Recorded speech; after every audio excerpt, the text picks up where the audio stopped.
Feast your eyes upon a suitably British piece of engineering. It's boxy. It's ungainly. It has no clearly defined role on the battlefield. It's so beautiful. There's some really cool looking camouflages that are available to this light tank as it's defined in the game at this point.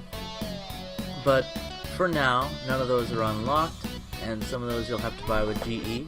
I'm interested to see what the custom skin is that will be unlocked with the Christmas event. I've managed to light a few lights on the tree just during my regular gameplay, and I saw one that's kind of interesting that I'll try to go for later. Apparently if you destroy 15 boats, you can light one of the lights. So that could be a fun thing to do with the BTD. In honor of the naval CBT that continues to steam ahead into the shallows, I put a little anchor on this little fella, and let's see how this British armored car fares in a tank realistic battle. Feast your... Here we are on Abandoned Factory, and I've already had a few uneventful matches breaking in this tank. Like other wheeled armored cars, this one is going to have very poor mobility on rough terrain or moving uphill, but when you're on flat ground, and especially hard ground like this paved road, you'll go quite fast, you'll accelerate rapidly, and even when you're changing direction because you have wheeled steering, you'll be able to maintain quite a bit of that momentum, unlike with a tracked vehicle. So advantages and disadvantages. This is definitely not a tank for every map, but there are places where you can really get quite a lot of speed out of this little guy. And we'll demonstrate that. We're going to get to the capture point very quickly, and you'll see pretty soon that if you can wedge this little guy into some convenient spaces, you can have great results with the relatively powerful cannon that's on this vehicle.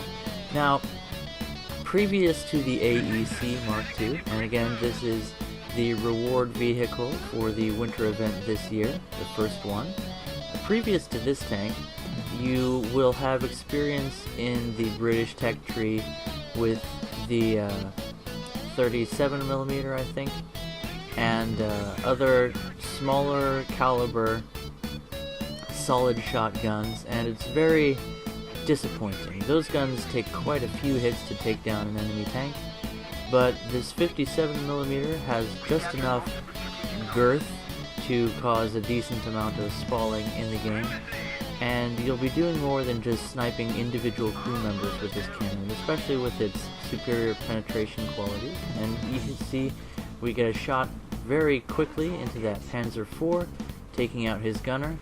Another one takes down his track, immobilizing him. We got just a little bit of bad luck there, getting hit by Artie, taking out our transmission, but we finish off the Panzer IV rapidly. Another Panzer comes around the corner, but our ally takes him down, and that little bit of luck is what enabled us to have some good results here. A B-1 turret comes around the cable car, and we take him down. Cable car, let's call it a tanker. Yeah, why not? So, French heavy tank down. The B-1 turret is a fantastic tank. We take out that SPG with one shot. Those can be quite sticky to take down, but no problem with the good amount of spalling that we were able to get. And we decided to move out from our position just a bit.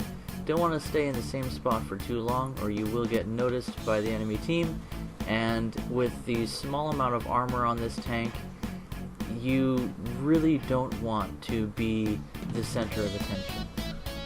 So we're performing what I would call a mid-flanking maneuver here, and we've already been able to rack up a few kills and a base capture. So as far as how I play light tanks, that's all I really expect.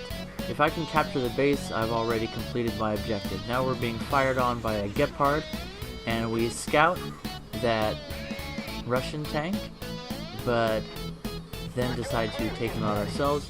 We had the chance to get a shot on the Gepard. We blow up some of his ammunition, but to no effect. Now, I'm kind of disappointed by that. There's only a few things in this game that are really RNG, and one of those is ammo racks. So the Gepard is going to be able to take us down now because he has such a fantastic reload rate and rate of fire.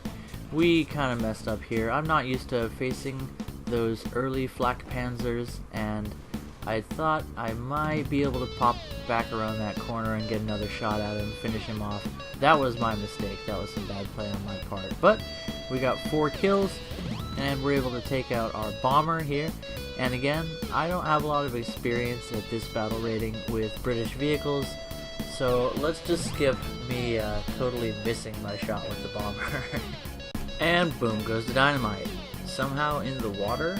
I don't understand that at all. Moving on. Alright, here we are in another Armored Car Mark II. This one is the AA version. It has a whole lot more firepower with a bit less armor penetration, but if you know what you're doing, you can just wreck enemy tanks with this. The Panzer III and IV that you'll face at this tier quite a bit does not have the side or rear armor to withstand a barrage at reasonably close range.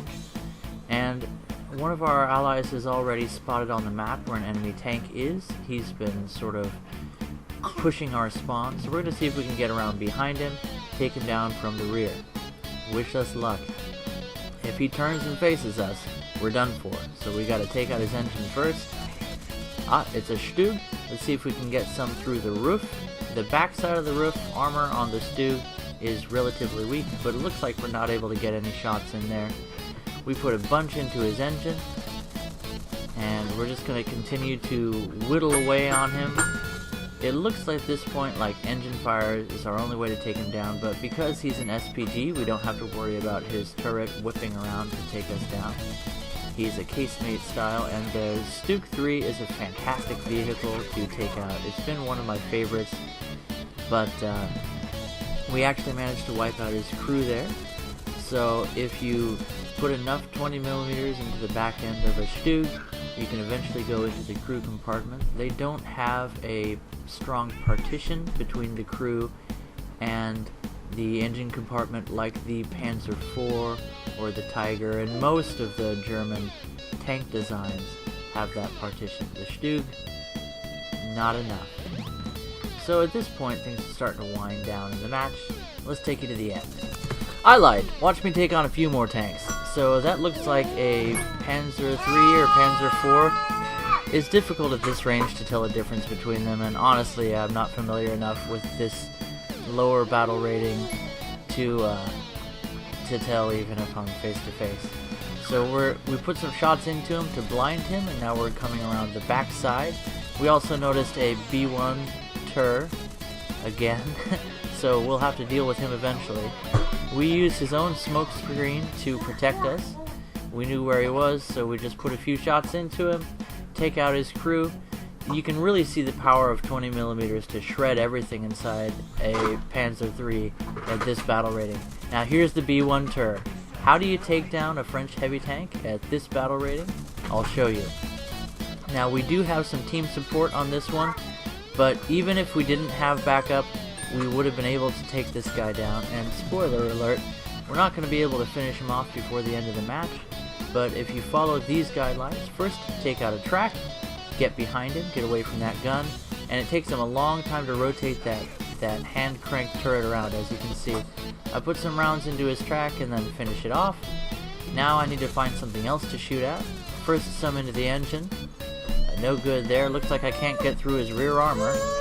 Sorry about that, baby was asking for a bottle. So we target his cannon, and the early French 47mm short guns are very easy to go through, and see that weakness in the side armor? We can set an engine fire and take him down that way. So we didn't have time to finish him off, but that is a guaranteed way to take down a B1 Tur. Demobilize him, take down the gun, and then aim for that weak spot in the side armor.